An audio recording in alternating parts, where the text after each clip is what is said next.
L'intuition est cette voix intérieure mystérieuse, parfois subtile, parfois insistante, qui nous pousse à agir d'une certaine manière, à prendre une décision sans pouvoir l'expliquer rationnellement. Nombreux sont ceux qui la décrivent comme un pressentiment ou un feeling, d'autres comme un éclair de lucidité qui surgit sans prévenir. Mais au fond, l'intuition n'est ni magie ni hasard. Elle est le fruit d'un processus complexe, bien ancré dans le fonctionnement de notre cerveau et de notre esprit.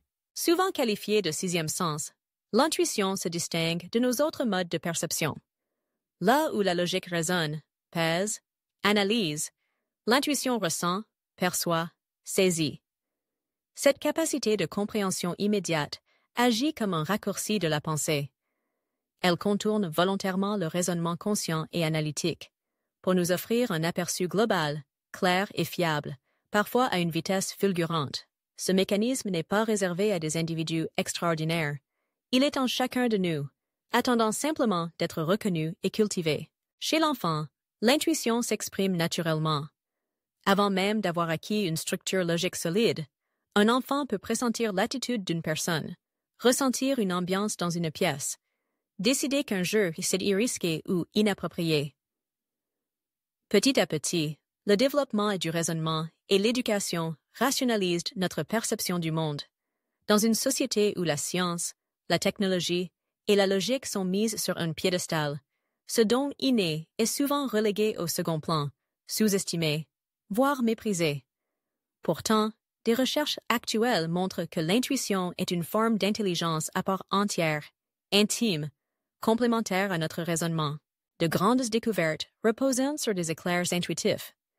Einstein, connu pour son génie scientifique, valorisait l'intuition au plus haut point. Lui-même confiait que la naissance de ses théories ne provenait pas toujours d'une démarche logique, mais d'une faculté profonde à ressentir la vérité d'un concept, à en saisir l'essence avant même d'en comprendre tous les détails techniques. Il décrivait ainsi l'intuition comme un don sacré, tandis que la raison n'était, pour lui, qu'un fidèle serviteur. Il regrettait d'ailleurs que notre époque ait inversé cette hiérarchie. Le mathématicien indien Srinivasa Ramanujan est un autre exemple frappant. Autodidacte, sans formation académique, il a révolutionné son domaine en créant des formules et des théories d'une puissance inouïe. Lorsqu'on lui demandait d'où lui venaient ses idées, il répondait que ces vérités lui étaient révélées dans ses rêves ou lors de méditations profondes, par sa divinité protectrice. Loin d'être une exception, son expérience illustre la potentialité de l'intuition. Elle offre un accès à des connaissances ou des solutions qui, en apparence, échappent au raisonnement rationnel. Au-delà du monde des sciences, l'intuition est présente et partout dans la vie quotidienne. Elle se manifeste dans la prise de décision rapide, l'anticipation d'une situation, la création artistique, ou encore dans la façon dont nous nouons et entretenons des relations. Quand un parent sent, sans raison apparente, qu'il doit appeler son enfant, ou qu'une personne perçoit qu'il ne faut pas emprunter telle route aujourd'hui, il s'agit bien d'intuition. Elle se nourrit de notre expérience, de nos souvenirs, de nos émotions.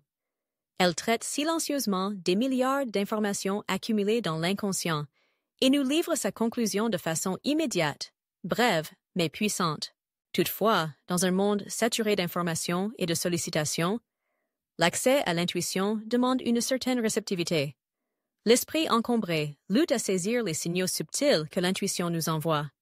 Le tumulte intérieur, les pensées incessantes, le stress, tout cela forme un brouillard mental qui assourdit la voix de l'intuition.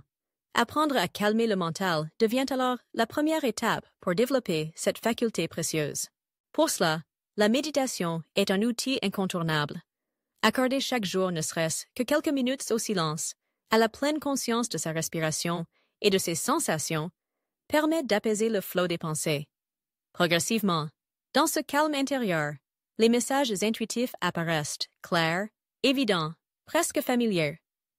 Reconnaître la différence entre les pensées issues de l'ego, souvent teintées de peur, d'insécurité ou d'envie, et celles qui relèvent de l'intuition est un apprentissage subtil.